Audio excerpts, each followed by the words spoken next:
Hi, welcome. Thank you for being here. My name is Eleanor. This channel is dedicated to helping people navigate through owning a business, maybe starting one, maybe toying with the idea of having a storefront or some type of food establishment, whether it be a truck, a storefront, a coffee shop,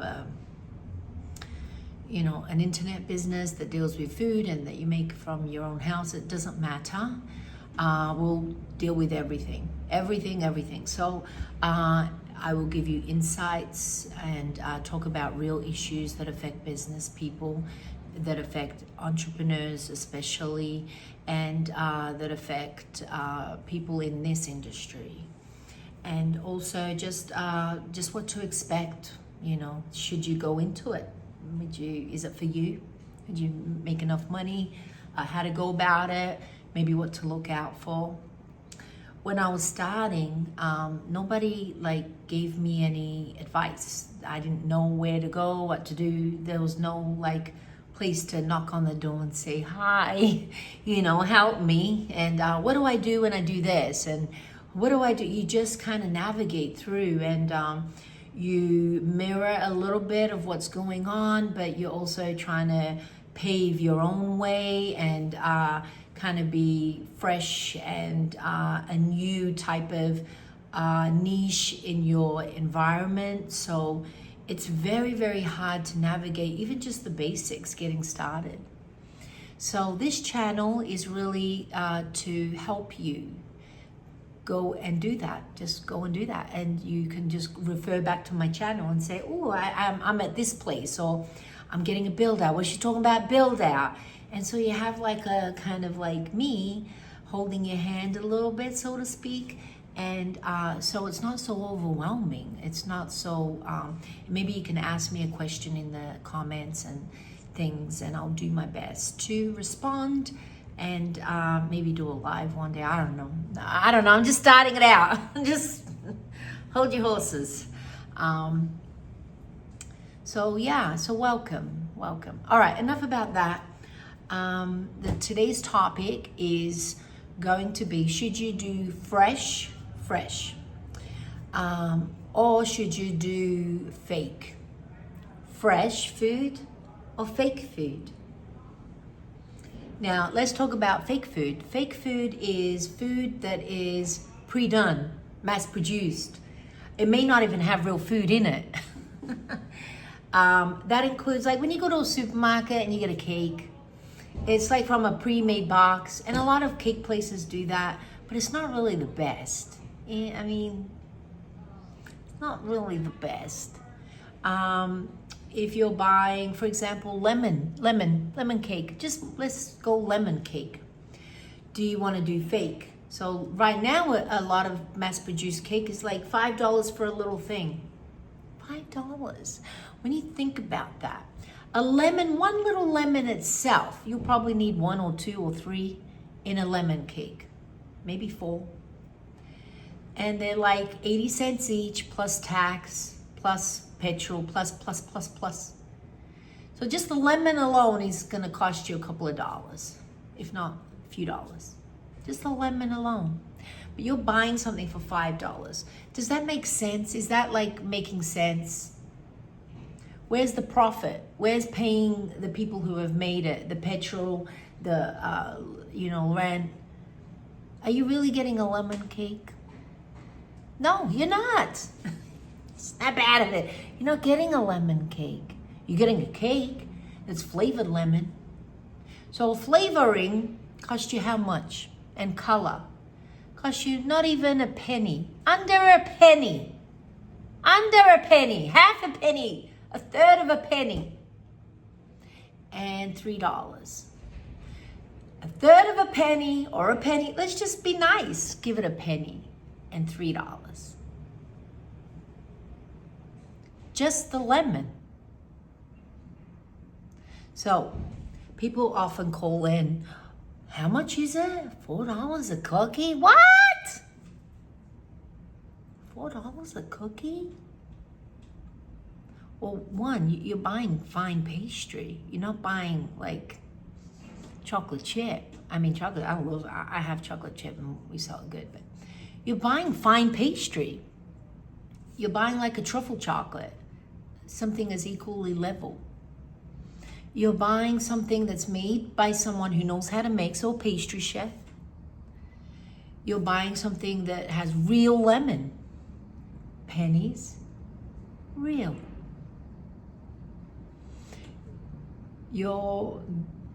The flour. I don't know what kind of flour. Bleached, high producing. It's all right. Flour. You're buying tree nut flour. A bag $20, a bag $150.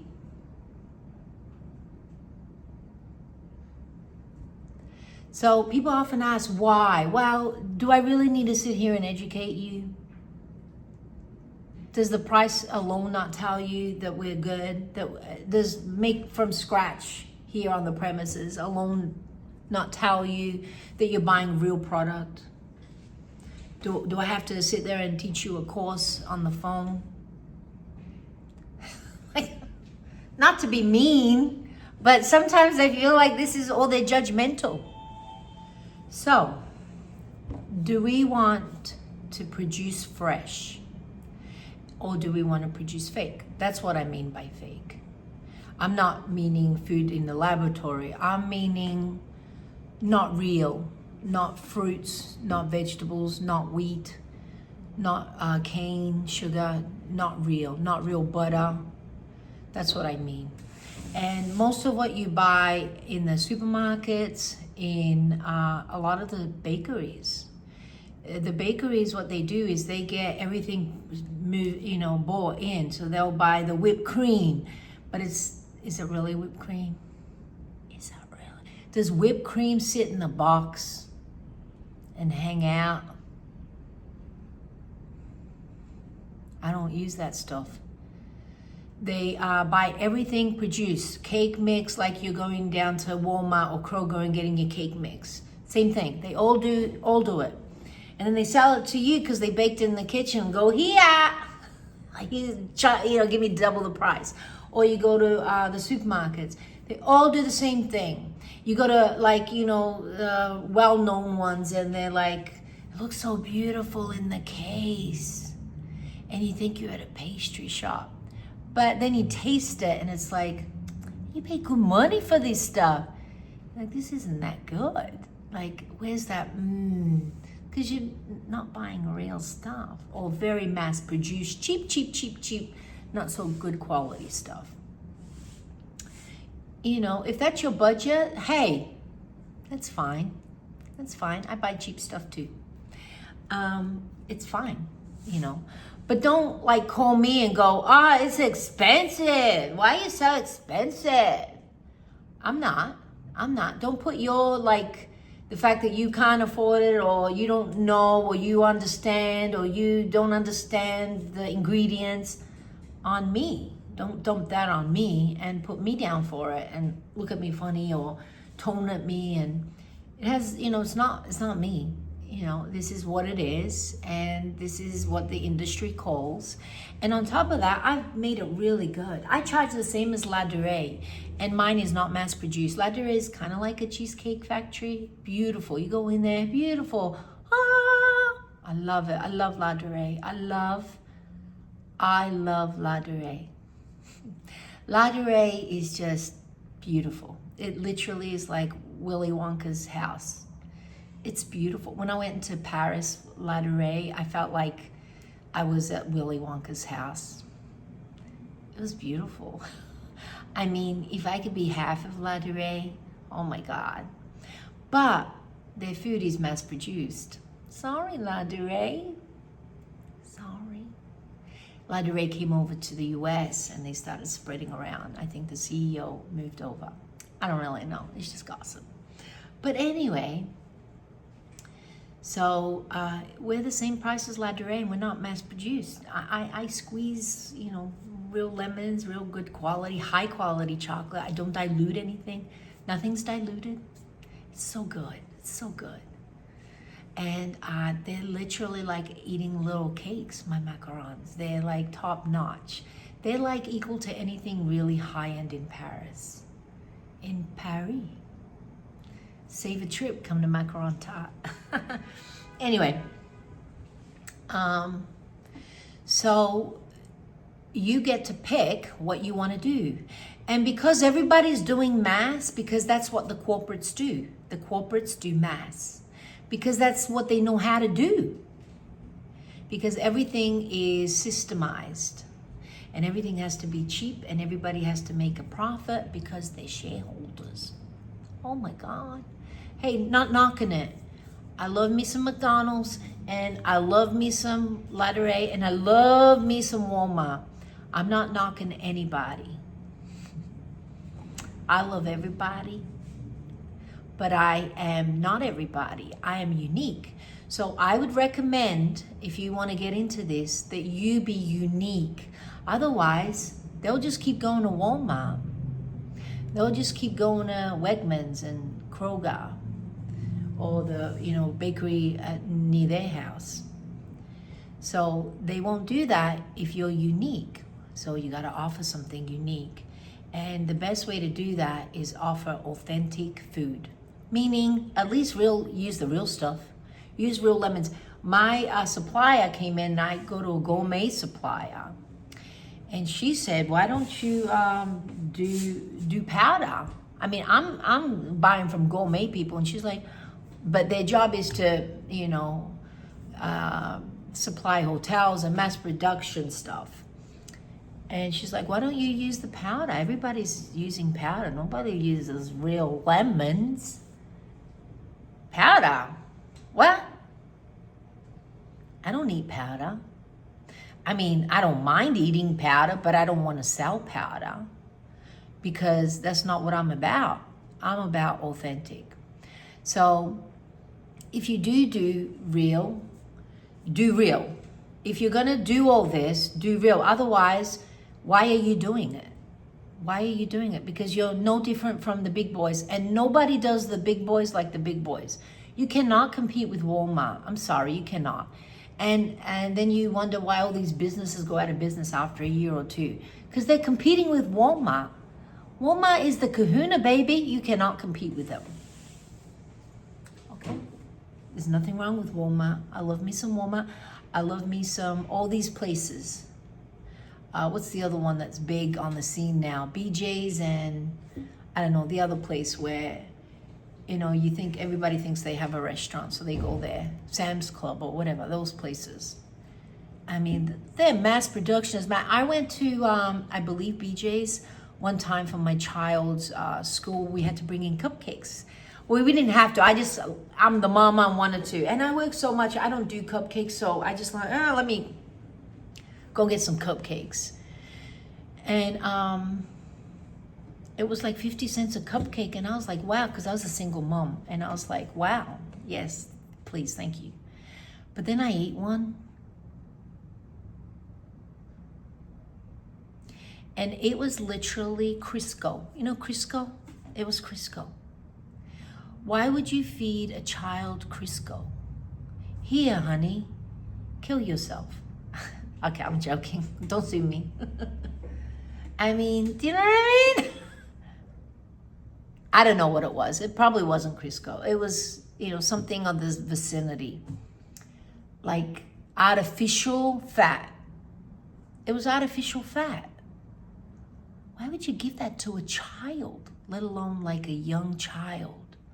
Why would you do that? And people are doing, and then I see people like, anyway. Yeah, so sometimes you can't help it. You are on a budget. But as the person who is in business, if you want to stay in business, unless you're called Walmart number 2 and you're literally offering everything and cheaply, don't compete with the big boys. Offer something new. Offer something new. That's why people come to you, because there's a lot of people that don't want to eat like the big boys. They want to eat real lemons. They want real nuts. They don't want a little bit of nuts, flavored nuts. They want real stuff. And there's a lot of people that will pay for it. A lot of people won't understand, and they're not your people. But when they come and they taste and they go, oh, that's really good. And it gives them that little nostalgic of the moment of transporting you into like awesomeness.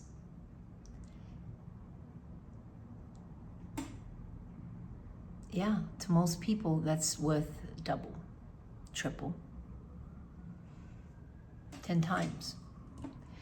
And so, yeah, you have to decide who you want to be. And my recommendation is I would not have survived. I did the cheap. I went in when I first opened and I didn't know what I was doing. And so I tried to compete a little bit under the like macaron shops that were around, and they were all horrible. I don't care.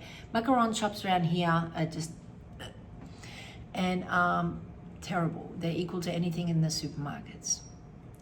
Now, I say terrible, I would eat them, but I mean it to my level. I mean, I'm the macaron lady. Come on, you know, what do you want me to say? So, yeah, to my level and to my standard and what I offer, like they don't even compete. Mine are equal to anything really quality because, and so it costs a lot more. And people will come for that. People will come for that. So whatever you do, have your niche. Space yourself out in the community. Look at what everybody's on offer. Literally get a map of where you want to be. Get a map and map everybody, whoever offers what you're selling. If you're a donut shop, put down where Krispy Kreme is, where Duck Donut is, where Dunkin', put them all down. Put down the little lady down the street who makes a little bit of donuts. Put down everybody, every single body, and see where you fit in. And if you're anything like B Donuts, you are going to thrive. They make their stuff from scratch. You are going to thrive. People are going to line up for you. And if they don't, you're still going to do well. Because you have carved yourself a niche. So, yeah.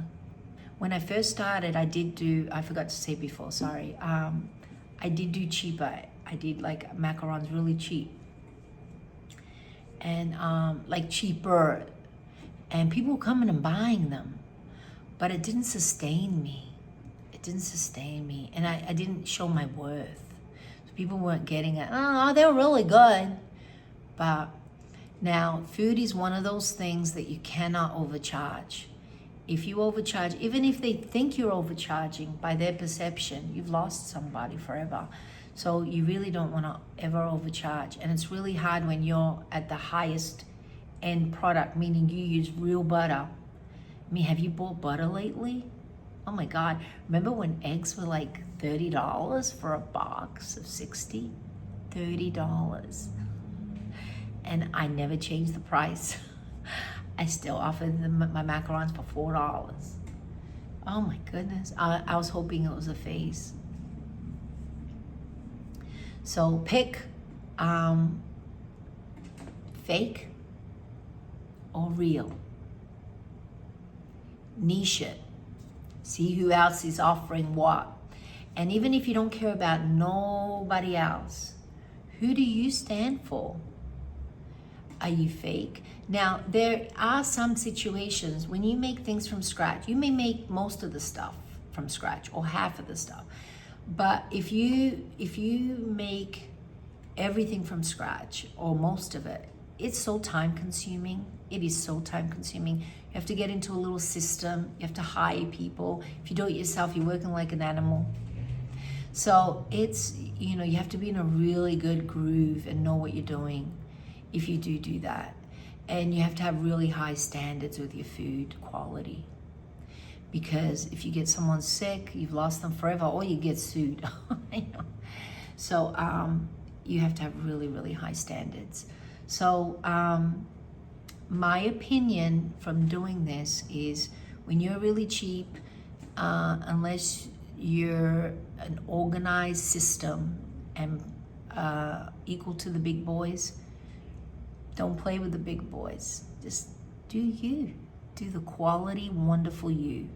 And you will carve yourself a little niche in the market and you will thrive. Thrive. People like quality. People will sort you out for quality. I have people coming in an hour out for quality. Not all the time, but they come. Or they'll make sure when they're in the area, they'll get you. So that's my opinion. I hope this helps.